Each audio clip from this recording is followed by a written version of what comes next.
The sun was just beginning to rise over the hills of Hebron, bathing the land in golden light. The fields shimmered with dew, and the sound of distant bleating sheep floated through the crisp morning air. Inside the tents of Jacob's household, the day was beginning, but for 17-year-old Joseph the world already seemed brighter than usual. He was the son of Jacob's old age and the firstborn of Rachel, the wife Jacob had loved most. From the day he was born, Joseph had been set apart in his father's heart. The affection Jacob felt for him was clear to all, and nothing displayed it more than the special robe he had given him. It was long, flowing, and woven with vibrant colors that seemed to shimmer in the light. Whenever Joseph walked through the camp wearing it, the fabric swayed like a banner announcing his father's favor. But what warmed Jacob's heart also fanned the flames of resentment in his other sons. Reuben, Simeon, Levi, Judah, and the rest of Joseph's older brothers saw in him a symbol of favoritism, a constant reminder that their father's love had a chosen focus. To them, Joseph was not just a younger brother, he was a rival. Joseph did not make matters easier. He brought to his father reports about the misconduct of his brothers while they tended the flocks in the fields. Whether out of a sense of duty or youthful naivety, his words painted them in an unfavorable light, deepening the rift between them. One evening, as the family gathered after the day's work, Joseph approached his brothers with an eagerness that only fueled their irritation. His eyes shone as he spoke. "Listen to this dream I had," he said. "We were out in the field, tying bundles of grain.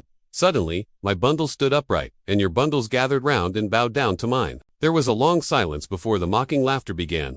"Do you really think you will rule over us?" One brother scoffed. "That you will actually reign over us." Their voices dripped with sarcasm, but behind the ridicule was a growing bitterness. Days later, Joseph came to them again with another dream. "I had another dream," he said with the same unguarded excitement. "This time the sun and moon and 11 stars were bowing down to me." His brother's expressions hardened, but when he told the dream to his father as well, Jacob rebuked him. "What is this dream you had? Shall your mother and I and your brothers actually come and bow down to the ground before you?" Yet even as he spoke, Jacob pondered the meaning in his heart. The dreams lingered like a shadow over the family. For Joseph's brothers, they were not just strange visions. They were provocations. Every glance at the colorful robe was a reminder of his favored position and his mysterious claims. The turning point came when Jacob sent Joseph to check on his brothers who were grazing the flocks near Shechem. He set out from the valley of Hebron, the robe draped over his shoulders, the sunlight catching every hue. On arriving at Shechem, he learned they had moved on to Dothan, and so he continued the journey. From a distance, his brothers saw him approaching. Even before he reached them, the sight of that robe stirred their anger to the surface. "Here comes the dreamer," one said with a sneer. "Come now, let us kill him and throw him into one of these pits." Another suggested, "We can say a wild animal devoured him.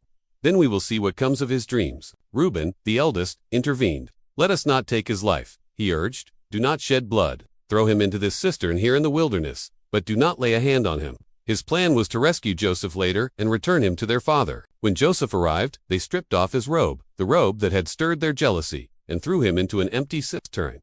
The pit was dry, and the walls echoed with his cries as the brothers sat down to eat their meal. As they ate, a caravan of Ishmaelite traders appeared on the horizon, their camels laden with spices, balm, and myrrh heading for Egypt. Judah spoke up. "What will we gain if we kill our brother and cover up his blood?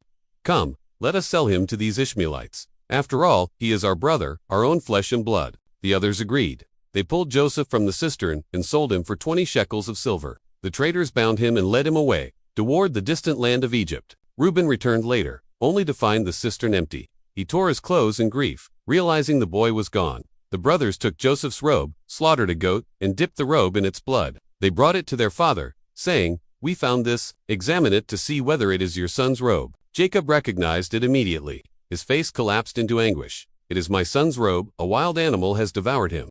Joseph has surely been torn to pieces." He tore his clothes, put on sackcloth, and mourned for many days.